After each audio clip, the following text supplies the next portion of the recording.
Masuk di pertemuan 4 ya, dalam mata kuliah teori kepribadian 1 yang saya ampu. Nah, kita akan menambahkan satu teori lagi, yaitu teori kepribadian menurut Sigmund Freud. Nah, perlu teman-teman pahami ya, bahwa sesuai dengan apa yang saya jelaskan di pertemuan pertama, bahwa kita membagi teori kepribadian itu menjadi tiga, katakanlah sebagai tiga masa. Yang pertama adalah masa pra-ilmiah, semi-ilmiah, dan ilmiah. Nah, pada pra-ilmiah adalah teori mengenai kuratan tangan misalnya. Kemudian pada saat semi-ilmiah berarti sudah ada ilmiah namun masih bersifat semi, misalnya seperti teori cairan tubuh. Kemudian terakhir kemarin yang kita pelajari adalah teori William Selden. Maka akan banyak pertanyaan dalam teori William Selden. Bu, kenapa bentuk komponen jasmani saya tidak sesuai dengan temperamen?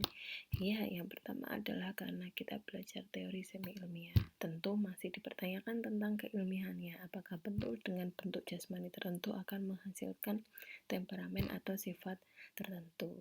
Yang kedua adalah karena menurut teori William Selden, di mana teori semi ilmiah masuk dalam teori semi ilmiah, orang itu bisa bercampur komponen jasmaninya sehingga temperamennya pun juga akan bercampur. Nah, teman-teman bisa memahami lebih lanjut dalam buku Kepribadian Sumadi Suryabrata yang sudah saya jelaskan di awal sebagai referensi teori kepribadian yang kita akan pelajari.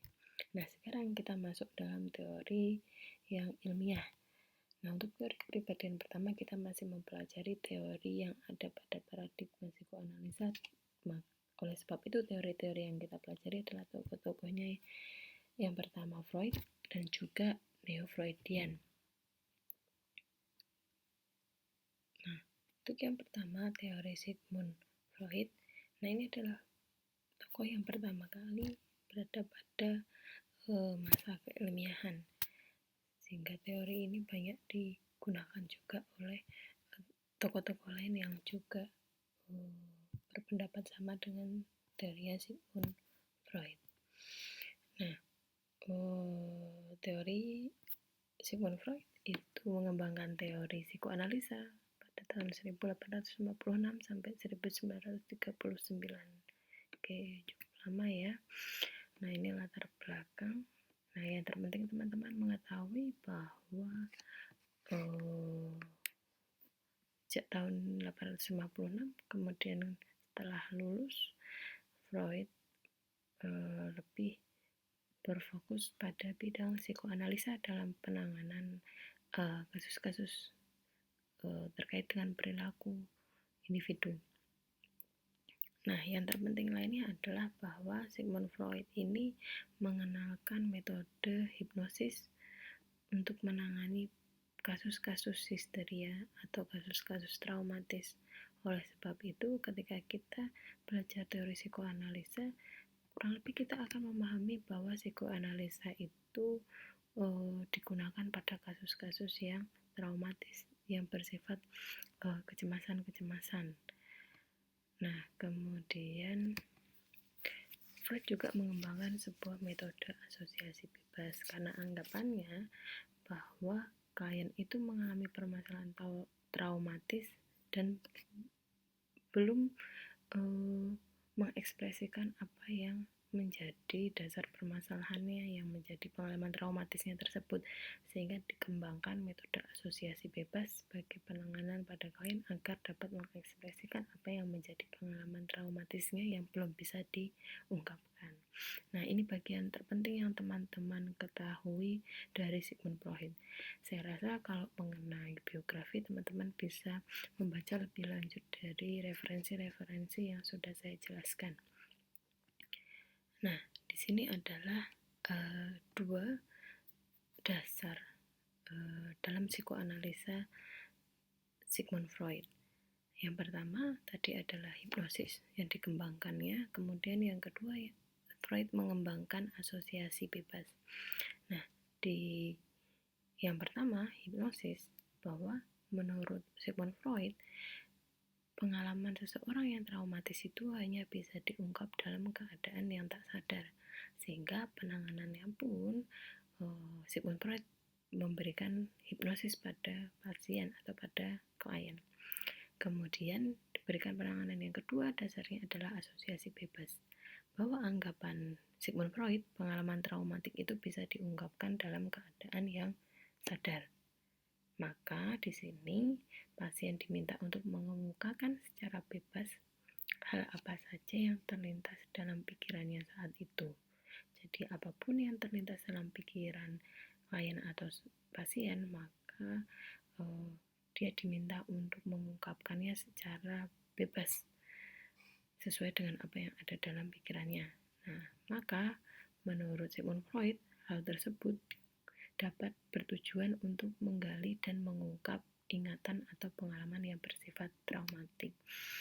Artinya apa yang diungkapkan oleh klien secara bebas, apapun yang diungkapkan oleh pasien secara bebas, itu merupakan hasil dari pengalaman yang bersifat traumatiknya.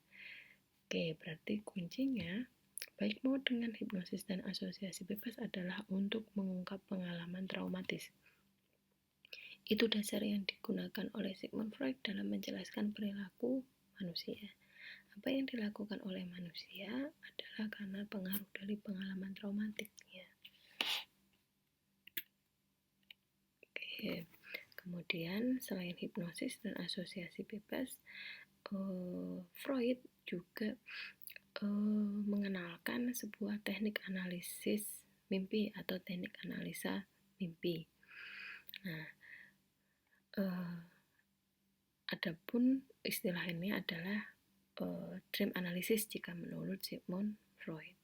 Nah, dasarnya Freud mengembangkan teknik analisa mimpi adalah bahwa apa yang menjadi isi mimpi dari seseorang itu merupakan simbol dari keinginan atau pengalamannya yang dipendam atau direpress di alam yang tidak sadar. Mimpi sebagai jalan utama untuk menuju alam yang tidak sadar. Oke, oleh sebab itu, dari mimpi, maka menurut Sigmund Freud, dapat bertujuan untuk mengetahui keinginan yang direpress atau dipendam oleh si pemimpi. Jadi ada sebuah interpretasi dari mimpi atau the interpretation of dreams. Ketika seseorang mengungkapkan mengenai mimpinya, maka oleh Freud itu digambarkan sebagai keinginan atau pengalaman yang direpressnya yang masuk ke dalam alam tak sadar, yaitu mimpi. Jadi ketika pasien atau klien menceritakan mimpi, itu dianggap sebagai keinginan atau pengalaman yang direpressnya. Oke, 3 teknik sudah kita pelajari, hipnosis, asosiasi bebas, dan analisa mimpi yang dikemukakan oleh Sigmund Freud. Karena kita tadi membahas mengenai berbagai alam ya, terutama alam tak sadar, maka kita perlu memahami juga bahwa Sigmund Freud itu membagi manusia, membagi daerah yang ada dalam diri manusia itu menjadi 3 alam. Yang pertama adalah alam tidak sadar, kemudian alam prasadar dan alam sadar. Nah, di sini ya, alam tak sadar, di mana alam tak sadar ini berada di kondisi yang paling dominan. Jadi kalau kita gambarkan secara keseluruhan bahwa mengenai topografi ataupun mengenai pembagian alam dalam tubuh manusia itu bisa digambarkan seperti gunung es. Jadi letaknya seperti ini ya, bahwa yang lebih besar itu berada di dalam, kemudian yang terlihat itu justru hanya sebagian kecil saja kalau kita bandingkan dengan yang ada di bawahnya. Nah, alam tidak sadar letaknya ada di sini, begitu mendominasi dan berisi it. Nah, nanti apa itu it kita akan pelajari. Yang jelas teman-teman harus memahami ketika berada di alam tak sadar atau unconscious berisi it. Kemudian ketika di alam prasadar atau prekonscious, nah di sini belum nampak keluar juga ya. Yang berada di dalamnya adalah super ego dan sebagian ego. Nah, kemudian yang terakhir adalah alam sadar. Ini yang dimunculkan, yang nampak keluar itu berisi ego. Meskipun yang nampak keluar ini, meskipun kecil, dipengaruhi oleh kondisi-kondisi yang di bawahnya, yaitu super ego dan id. Oke, nanti kita akan bahas lebih dalam di sini bahwa yang berisi dalam alam sadar itu merupakan alam pencerap rangsang dari luar sehingga menjadi sadar.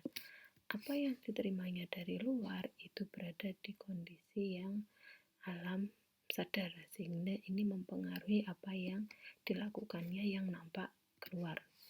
Kemudian ketika di alam kedua yaitu alam prasadar, nah di alam prasadar ini dapat dicapai oleh alam sadar dan alam tidak sadar, sehingga letaknya di tengah sini ya.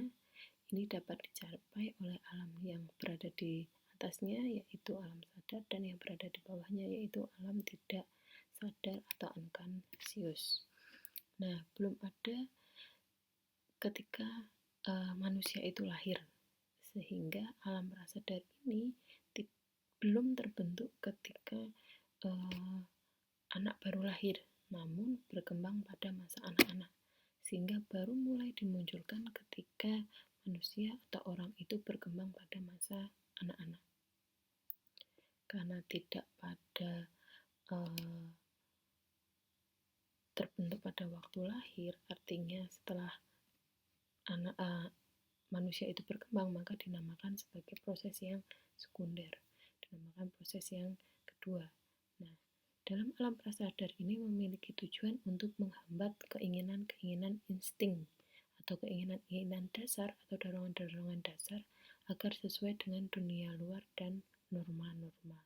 Artinya di alam ini menjembatani antara apa yang menjadi dorongannya dan juga apa yang diharapkan oleh lingkungannya, sehingga di sini dipengaruhi oleh nilai-nilai dan moral yang dianut oleh seseorang agar dia berperilaku sesuai dengan dunia luar dan norma-norma yang ada di dunia luar.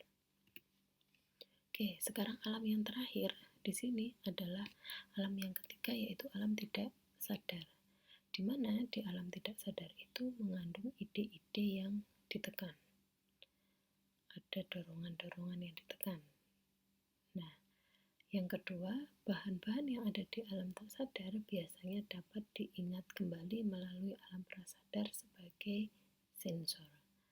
Jadi, apa yang ada di sini, alam tak sadar ini bisa diingat lagi dari alam yang ada di atasnya. Oke, apabila sensor tadi tidak berdaya, maka bahan-bahan terpendam dikeluarkan ke alam sadar berupa gejala neurotik, mimpi, dan lelucon. Tadi, manusia pada dasarnya punya dorongan-dorongan atau insting. Nah, ketika insting ini ditekan, maka tidak menjadi muncul, maka adanya diid. Namun, ini bisa jadi muncul ke luar, ke dalam alam yang lebih sadar yaitu conscious, akan berbentuk sebuah mimpi, lelucon, ataupun dalam bentuk kecemasan atau gejala-gejala neurotik. Nah, nanti teman-teman pelajari ya gejala-gejala neurotik itu apa.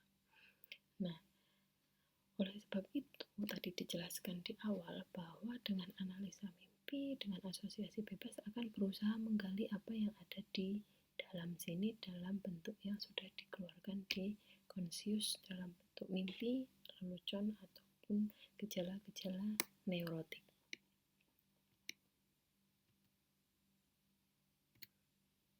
Oke, karena dalam kita membahas mengenai pembagian 3 topografi alam tadi, mengenai topografi kesadaran menurut Sigmund Freud, terdapat istilah ego super ego, maka kita juga perlu mempelajari mengenai struktur kepribadian. Menurut Sigmund Freud, struktur kepribadian manusia itu dibagi menjadi 3. Yang pertama adalah id, atau bahasa lainnya adalah das es, kemudian ego adalah das ich, kemudian superego adalah das super ich. Letaknya berarti id berada di alam tidak sadar atau unconscious, kemudian superego itu berada di sebagian alam preconscious atau alam prasadar. Kemudian yang terakhir adalah ego. Ego ini yang nampak keluar sehingga berada di alam conscious atau alam yang sadar. Oke, kita perjelas masing-masing ya. Id berarti berada di sini. Id itu sebagai sistem kepribadian dasar dari seorang individu yang di dalamnya itu berisi mengenai naluri-naluri bawaan. Misalnya secara biologis manusia itu memiliki nafsu atau memiliki dorongan emosi untuk marah, untuk bahagia, untuk sedih. Itu merupakan sebuah naluri-naluri bawaan yang ada dalam struktur id. Kemudian dalam id itu merupakan sistem yang menyediakan atau sebagai sistem yang menyalur energi yang dibutuhkan oleh sistem yang lainnya. Jadi id itu berisi banyak energi. Meskipun sifatnya ini adalah berupa dorongan-dorongan, maka di sini dia terdapat energi yang menyuplai sistem yang lainnya, yaitu superego dan ego. Nah, id bersifat juga tidak bisa mentolerir penumpukan energi yang bisa meningkatkan tegangan organisme. Maka ketika berisi kondisi yang tegang dan tidak menyenangkan, maka id itu tidak mampu mentolerir jika sudah kondisinya mengalami penumpukan. Misalnya, ketika kita mendapatkan stimulus dari luar berupa suhu, cahaya, bunyi, itu kan sesuatu yang tidak menyenangkan atau membuat kita tegang, maka id merasa tidak nyaman. Kemudian contoh stimulus dari dalam atau kondisi dari dalam adalah lapar, haus. Ketika kita membutuhkan oksigen, maka ketika itu terjadi, id tidak mampu mentolerirnya. Oleh sebab itu, ketika kita merasa lapar, ketika kita merasa haus, karena kita tidak nyaman, maka yang ingin kita lakukan adalah kita makan. Kemudian, id itu berusaha mengembalikan ke kondisi semula atau mempertahankan konstansi yang ditujukan untuk menghindari keadaan yang tidak menyenangkan dan mencapai keadaan yang menyenangkan atau kelegaan. Sehingga dalam id itu memiliki prinsip the pleasure principle. Sini ya, ketika dia merasa lapar, haus, maka sistem kelegaan yang dianut adalah dia akan makan. Ini adalah usaha id untuk menghindari kondisi yang tidak menyenangkan dalam rangka untuk mencapai keadaan yang menyenangkan. Oke. Untuk mencapai maksud dan tujuan, maka id itu memiliki 2 proses. Yang pertama adalah tindakan refleks, jadi tindakan otomatis dan segera. Misalnya adalah menghisap, batuk, berkedip, bersin. Ketika kita merasa tidak nyaman dengan adanya suhu tertentu, bisa jadi kita akan memunculkan bersin. Maka itu menjadi tindakan refleks yang dilakukan oleh id. Kemudian proses yang kedua adalah proses primer. Proses primer ini adalah untuk mengurangi ketegangan dengan membentuk bayangan dari objek yang dapat mengurangi ketegangan. Misalnya, ketika kita lapar, kita membayangkan makan. Nah, ini berupa bentuk bayangan agar tidak mengurangi atau agar dapat mengurangi ketegangan. Dan untuk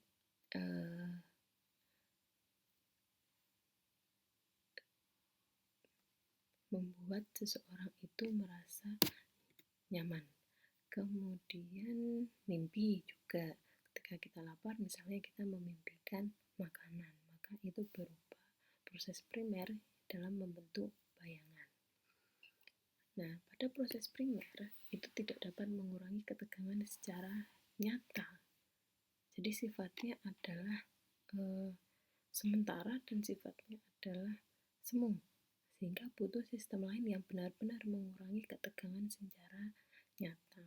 Tadi ketika kita lapar, kita membayangkan makan atau kita memimpikan makan, itu merupakan proses yang tidak benar-benar terjadi secara nyata, yang sifatnya itu hanya sementara.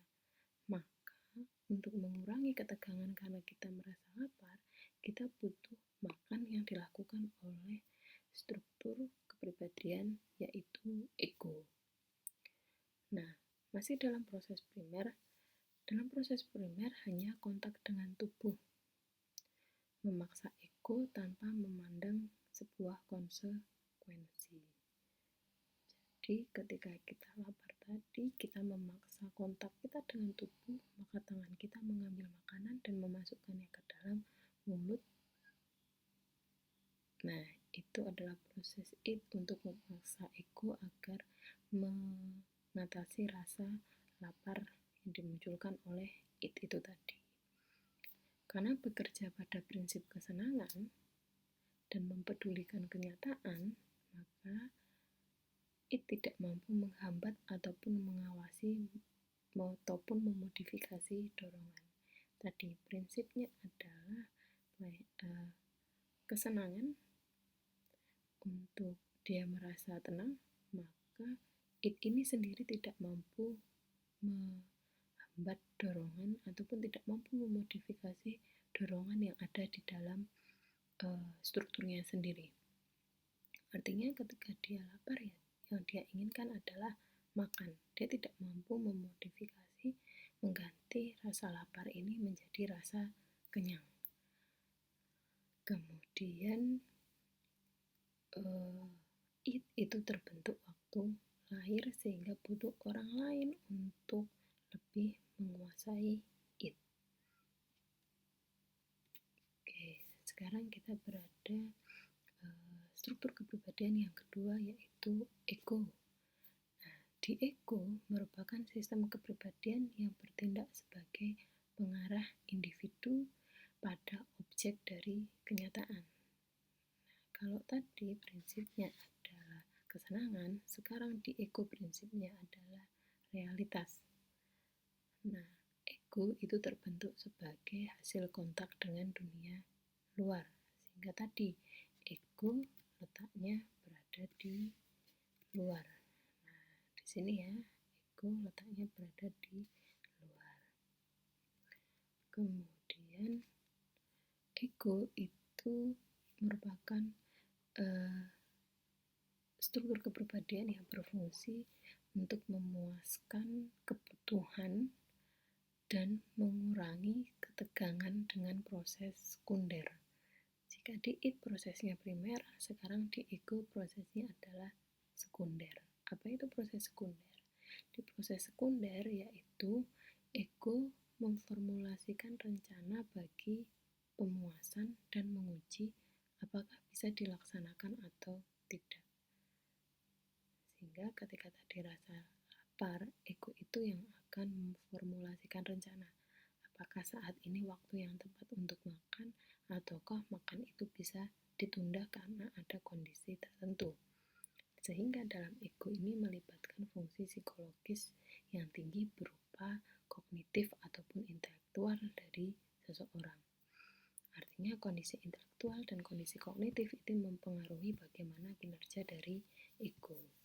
Kemudian ego juga dipandang sebagai aspek eksekutif, yaitu mengontrol jalan yang ditempuh untuk memilih kebutuhan dan memilih objek Artinya yang dapat memilih dari kebutuhan dan objek untuk memenuhi it dalam struktur yang sebelumnya tadi adalah fungsi dari ego.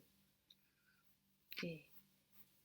Ego dalam menjalankan fungsinya itu harus mempersatukan antara pertentangan yang ada dalam it, yang ada di dalam tadi, dan super ego, dan juga dari dunia luar. Oke. It, kalau kita gambarkan di sini tadi ya, it ada di sini, ego dalam menjalankan fungsinya, maka dia akan mempertentangkan antara apa yang menjadi keinginan it dan kemudian apa yang menjadi nilai-nilainya dalam super ego sebelum dimunculkan dalam dunia luar. Oke, kita kembali ke ego. Nah, sebagai pemeliharaan kelangsungan individu, ego pun mempunyai sebuah sistem untuk mempertahankan ego. Dia punya sistem untuk mempertahankan strukturnya sendiri yang kita sebut sebagai ego defense mechanism atau mekanisme pertahanan ego. Ego mulai terbentuk sekitar usia 1 tahun. Artinya mulai terbentuk ketika manusia itu mulai berkembang di usia anak-anak dan dapat membedakan diri dengan lingkungan luar. Mulai 1 tahun, anak-anak itu sudah mulai terbentuk bagaimana struktur egonya. Nah, ego mendapatkan energi dari it tadi ya, karena it itu memiliki energi yang besar yang menyuplai pada struktur yang lainnya. Bila ini berhasil, maka yang muncul adalah dipercaya, sedangkan bila gagal mendapatkan energi ditarik kembali oleh it.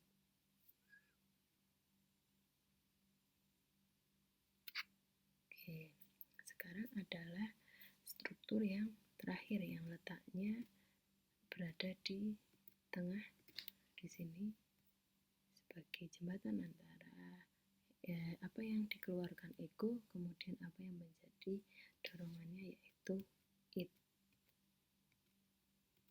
Oke, dalam super ego merupakan aspek sosiologis atau moralitas. Jadi prinsipnya sudah prinsip moralitas. Diingat kembali ya, kalau ego adalah prinsip realitas, sedangkan di it adalah prinsip kesenangan, sekarang adalah prinsip moralitas. Nah, di super ego itu berkaitan dengan nilai baik buruk, pantas tidak pantas, dan nilai-nilai susila yang dianut oleh seseorang. Super ego juga berisikan nilai-nilai atau aturan-aturan yang bersifat penilaian atau aturan-aturan yang bersifat evaluatif. Oleh sebab itu, super ego terbentuk melalui internalisasi dari nilai-nilai yang dianut dari beberapa atau sejumlah figur yang berperan. Misalnya menganut nilai-nilai dari ayah ataupun nilai-nilai yang dianut dari ibu. Ingat, disinilah peran orang tua itu penting dalam pembentukan kepribadian seseorang. Karena apa? Orang tua akan membentuk bagaimana struktur kepribadian dalam diri seseorang menurut Sigmund Freud. Tadi di usia 1 tahun berarti akan membentuk ego. Nah, sekarang di usia lebih dari 1 tahun, yaitu usia 3 tahun akan membentuk super egonya. Karena di sini anak sudah mulai menilai atau sudah mulai memahami nilai-nilai yang dianut oleh orang terdekatnya, yaitu ayah dan ibunya. Kemudian nilai-nilai tersebut diinternalisasi. Oleh sebab itu, di sini mulai ada kasus-kasus seperti kondisi yang bermasalah Oedipus kompleks. Nah, tugas teman-teman adalah juga perlu mencari tahu lebih dalam mengenai Oedipus kompleks. Nah, kemudian di super ego adalah berisi identifikasi berdasarkan pergaulan dan memberi sifat yang menghalangi insting. Jadi nilai-nilai sosial, pergaulan itu adalah pembentuk struktur super ego. Oke, ketika ada insting yang dirasa tidak sesuai dengan nilai-nilai moral yang dianutnya, maka dihalangi oleh super ego. Oke. Super ego diinternalisasi dalam perkembangan anak sebagai respon terhadap hadiah atau hukuman yang diberikan orang tua ataupun pendidik, sehingga anak mengatur tingkah lakunya sesuai apa yang digariskan oleh orang tuanya. Sehingga mulai muncul beberapa konsep, yaitu konsensia, yaitu konsep yang tidak baik atau menghukum, ataupun konsep ego ideal, yaitu yang disetujui ataupun dia akan mendapatkan hadiah dari pendidik atau orang tuanya. Nah, kedua ini sifatnya berperan menjadi otonom, artinya otonom dari kedua orang tuanya. Kemudian superego itu memiliki fungsi pokok, yaitu merintangi impuls-impuls id atau dorongan-dorongan yang ada dalam id, terutama dorongan seksual, dorongan agresif agar tidak melanggar etika. Ingat, karena dalam superego adalah nilai-nilai moral yang dianut, sehingga ketika id itu menginginkan nafsu-nafsu seksual keluar ataupun perilaku agresif keluar, ketika itu bertentangan dengan nilai moral yang dianut, maka dihalangi oleh super ego, sehingga tidak menjadi dimunculkan dalam kenyataan atau tidak jadi dimunculkan oleh ego. Nah, mendorong ego untuk mengejar hal-hal yang irrealitas daripada realitas.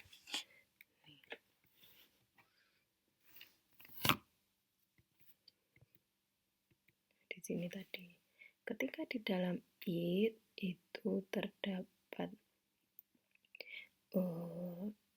dorongan-dorongan yang bersifat seksual, agresivitas, dan nilai-nilai yang melanggar etika yang dianut oleh superego, maka ini berusaha agar apa yang menjadi di sini tadi tidak dimunculkan oleh ego. Oke, jelas ya? Nah, prinsipnya adalah mengejar sebuah kesempurnaan karena tadi mengutamakan nilai-nilai moralitas. Terbentuk di usia lebih dari 3 tahun. Paling sesuai untuk pembentukan superego ini adalah di usia 5-6 tahun. Artinya, ketika kita mengetahui bahwa di sini adanya internalisasi nilai-nilai sebagai orang tua, itu sudah seharusnya juga menerapkan nilai-nilai kedisiplinan berupa hadiah, berupa hukuman, berupa nilai-nilai moral pada paling lambat di usia 5-6 tahun. Oke, kalau kita gambarkan ya, apa yang terjadi dalam proses struktur kepribadian di sini. Ego itu yang akan dinampakkan keluar dalam bentuk realitas atau dunia nyata. Sedangkan ketika ego mau muncul dalam bentuk realitas atau dunia nyata, ini terjadi perperangan antara apa yang ada di dalam dorongannya, yaitu id, dan apa nilai-nilai yang dianutnya yang berada di super ego. Ketika proses super ego dan id ini sudah selesai, jadi pertentangan antara id dan super ego sudah selesai, maka ego akan memunculkan dalam bentuk realitas. Sehingga bagusnya adalah super ego ini seimbang dengan apa yang ada dalam id. Sehingga ego pun tidak banyak atau tidak lama dalam proses mempertentangkan, sehingga realitas ini sesuai dengan apa yang diharapkan oleh super ego dan id. Oke, namun ketika dalam proses mempertentangkan tadi, ego ini butuh suatu mekanisme untuk mempertahankan strukturnya. Ego itu punya sistem untuk mempertahankan diri ego sendiri yang kita sebut sebagai ego defense mechanism. Jadi letaknya adalah di belakang. Ketika terjadi pertentangan antara id dan ego, maka ego mengeluarkan defense mekanismenya. Kemudian ketika terjadi pertentangan antara id dengan super ego, ego juga ikut berdampak, maka ego akan mengeluarkan defense mekanisme egonya. Nah, di sini sehingga ego merasa lebih bisa memunculkan dalam bentuk realitas. Nah, lebih dalam kita akan mempelajari ego defense mekanisme dalam pertemuan yang selanjutnya. Oke, jika ada salah katanya dari saya, mohon dimaafkan. Semoga apa yang saya jelaskan secara singkat di sini mengenai, berarti poin pentingnya adalah topografi alam kesadaran, dan juga yang kedua adalah mengenai struktur kepribadian manusia menurut Sigmund Freud dapat teman-teman pahami, dan teman-teman boleh bertanya pada kolom komen ketika memang terdapat beberapa pertanyaan. Saya membuka diskusi terbuka untuk teman-teman. Sekian, wassalamualaikum warahmatullahi wabarakatuh.